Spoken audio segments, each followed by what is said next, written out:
What is up, guys? Welcome to your 6th JavaScript tutorial, and in this tutorial I'm going to be talking to you guys about something called functions. Now, a function is basically a mini program. It's a mini program that you can use anytime you want throughout your JavaScripting. For example, if you're making YouTube, they probably have a function to play the video whenever you hit the play button. They have a function to pause the video whenever you hit the pause button. They have a function to add a vote to the thumbs up whenever you click the thumbs up button. So as you can see, a function can be called not only as soon as the web page loads, but it can be called anytime you want. So let's go ahead and make a function right now.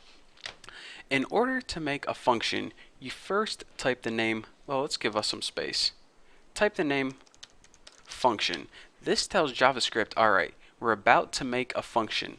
Now after this, you give a name to your function. I'm going to name mine funky because this function is funky. Now after this, you add two little parentheses. I'm not going to be talking about these yet, but these are called your parameters. So we'll just ignore these for now until the next tutorial. And then after these, you add two little curly braces. Now inside the curly braces is where you're going to be putting all of your JavaScript code. All of the code you put in here, all the statements, is the code that it's going to run whenever you want to use your function. So if you're making that YouTube page, whenever they clicked the play button, you would play the video now. So anyways, you can see that this is the code that we want to happen whenever they call that function, aka whenever the user wants to use that function. So let's go ahead and in our function, we'll make it do something really simple. Let's go ahead and make a pop-up appear on our screen. So making pop-ups is really easy in JavaScript. All you need to do is write the name alert, and this means make a pop-up on the screen. Now inside the parentheses for this, you write what you want to appear in the box. So just go ahead and write like ouch or something like that.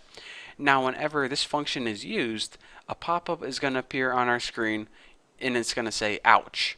So let's go ahead and use the function right now.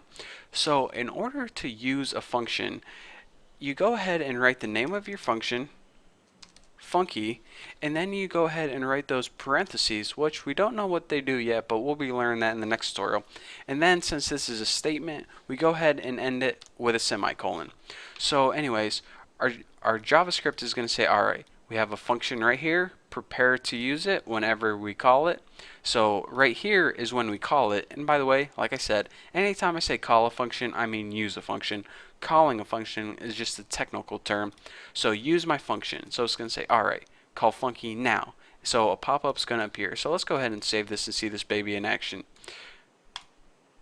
As soon as we load our page, it's going to call it, bam. Look at that. A pop-up appeared and it said ouch.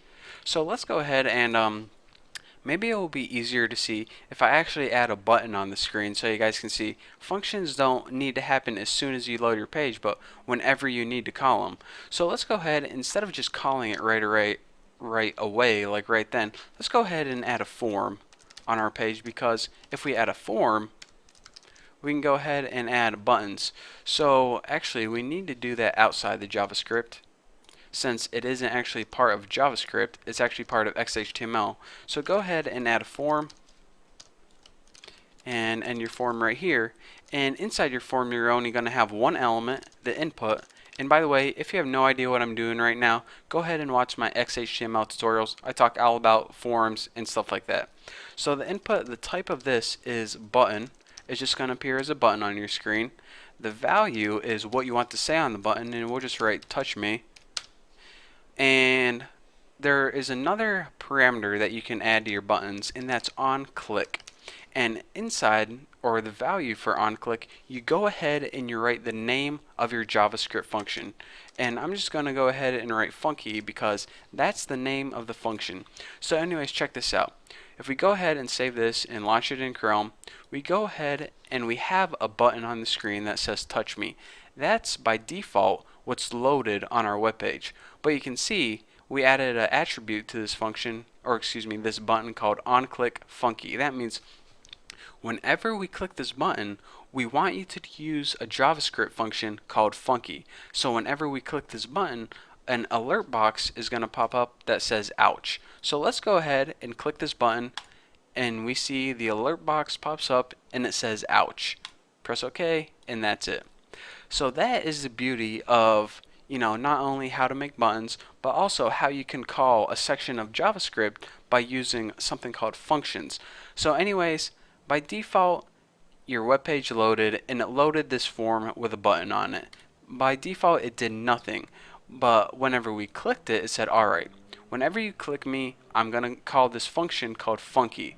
So that means I'm going to go back up here and do whatever you told me to do inside. So by the way, the line of code inside your curly bracket is called the declaration. Some people call it the body, but I just call it whatever code's inside your curly bracket.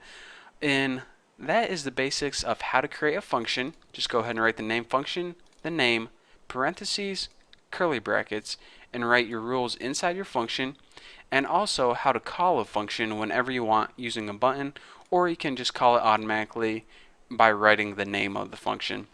But anyways, in the next tutorial, I'm going to show you guys what these parentheses are and why they are useful, and why most functions actually use those parentheses. So anyways, thank you guys for watching this tutorial. Thank you for learning the basics of a function. If you don't quite understand, just stick with me in the next tutorial. Everything will clear up for you. So anyways, thank you guys for watching. Don't forget to subscribe, and I will see you guys in the next video.